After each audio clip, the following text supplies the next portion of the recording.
Hello दोस्तों, एक बार फिर से आप सभी का स्वागत है हमारे इस यूट्यूब चैनल एटीजी क्लासेस में। दोस्तों, आज हम लोग जानेंगे कुछ बहुत ही ज़्यादा महत्वपूर्ण क्वेश्चंस के बारे में जो पूछे ही जाते हैं सीटेट एग्जाम में। तो आज की वीडियो बहुत ही ज़्यादा इंपॉर्टेंट होने वाली है। इससे पहले यदि आप पहली बार हमारे चैनल पर आए हैं तो चैनल को लाइक और सब्सक्राइब जरूर कीजिएगा।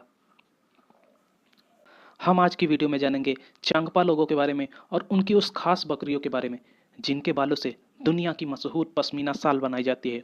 और वो शाल क्यों मशहूर है, चांगपा लोग क्यों ऐसी ही बकरियां पालते हैं, वे कहाँ रहते हैं, उनके घरों को क्या कहते हैं, इन सभी महत्वपूर्ण बिंदुओं को जानेंगे इस वीडियो में। तो चलिए स्टार्ट करते हैं आज के इस महत्वपूर्ण सेशन को। चांगपा चांगपा लोग कौन हैं, वे क्या करते हैं, आइए जानते हैं।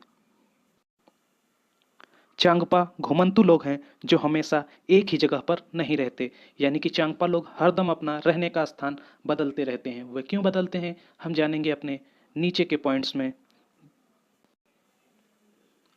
अपनी भेड़ बकरियों के झुंड को लेकर पहाड़ों में हरे मैदानों की खोज में घूमते रहते हैं। तो हमें मालूम चला कि वो लोग अपना स्थान क्यों बदलते हैं, क्योंकि वे जो भेड़ बकरियां पालते हैं उनके झुंड को लेकर उनके खाने के लिए, उनके खानों की तलाश के लिए ये एक से एक हरे मैदानों की तलाश किया करते हैं। इस वजह से ये अपने रहने का स्थान बदला करते हैं।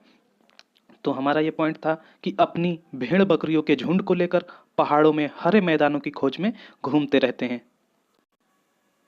इन्हें ज़रूरत का सामान दूध, मांस, टेंट के लिए कपड़ा, स्वेटर और कोट के लिए ऊन सभी जानवरों से मिलते हैं। यानी जितनी भी ज़रूरत की चीज़ें इनकी होती हैं, दूध, मांस, टेंट के लिए कपड़ा, स्वेटर और कोट के लिए ऊन भी सभी कहाँ से मिलते हैं, इन्हें जानवरों से ही मिलते हैं। इनकी सबसे बड़ी पूंजी भेड़ बकरियां ही हैं। जितनी भेड़ बकरियां उतना ही ऊंचा परिवार का स्तर, उतना ही ऊंचा परिवार का स्तर। जैसे हमारे यहाँ क्या होता है कि जिसके पास जितना ज़्यादा पैसा होगा उतने ही ऊंचा उसका स्तर माना जाएगा परिवार का, कि समाज में उसको उतनी ही ज़्यादा वरीयता दी जाएगी, उतने ही ऊंचा उसका स्तर होगा। तो ठीक वैसा ही इन लोग के साथ क्या होता है कि जितनी ज़्यादा भेड़ बकरियां होंगी उतने ऊंचा परिवार का स्तर होगा। नेक्स्ट पॉइंट, यह खास तरह की बकरियां पालते हैं जिनके बालों से दुनिया की मशहूर पश्मीना ऊन बनती है।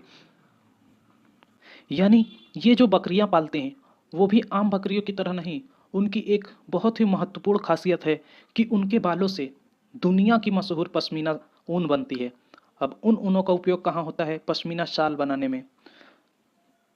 क्या है पश्मीना शाल, कैसे बनती है ऊन से शाल, ये सभी जानने के लिए वीडियो को लास्ट तक देखें और बने रहें वीडियो में। जितनी ठंडी और ऊंची जगह होगी इन बकरियों के बाल भी उतने ही ज़्यादा नरम, उतने ही ज़्यादा और नरम होंगे। इसलिए यह लोग इतनी ऊंचाई पर रहना पसंद करते हैं।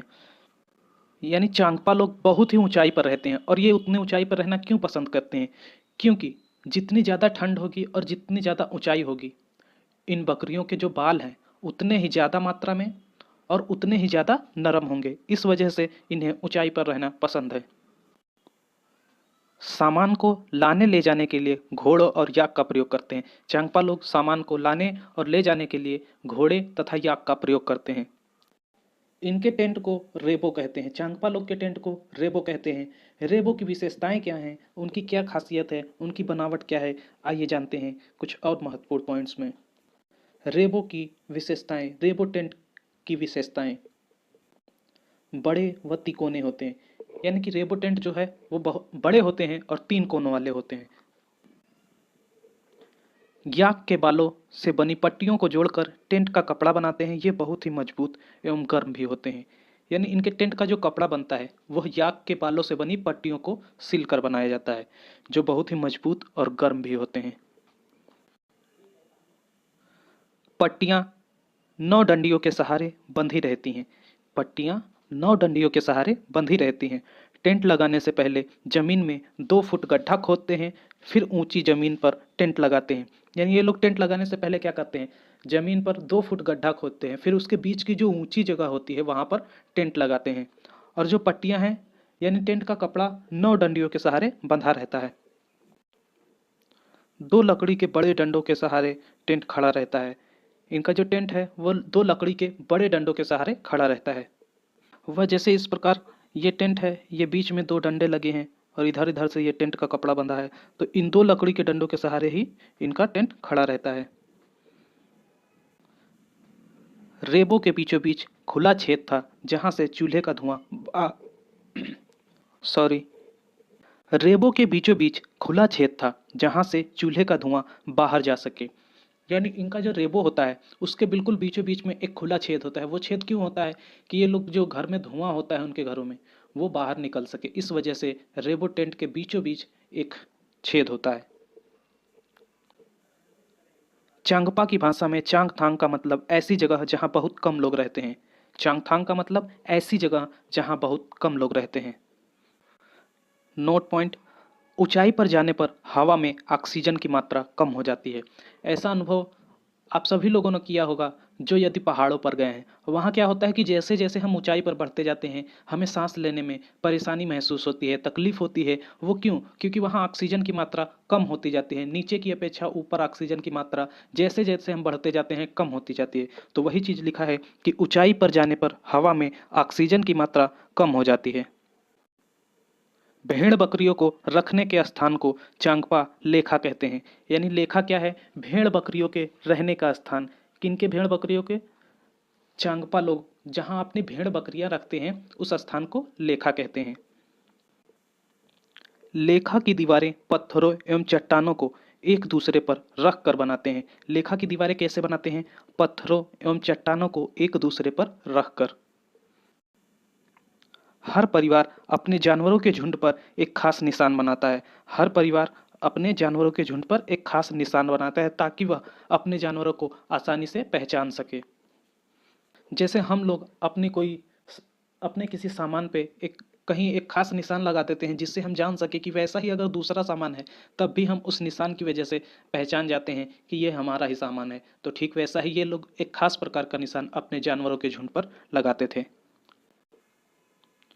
जानवरों को सुबह लेखा से निकालकर और गिनकर चराने ले जाते हैं और ये काम औरतों और जवान लड़कियों का रोज का काम है।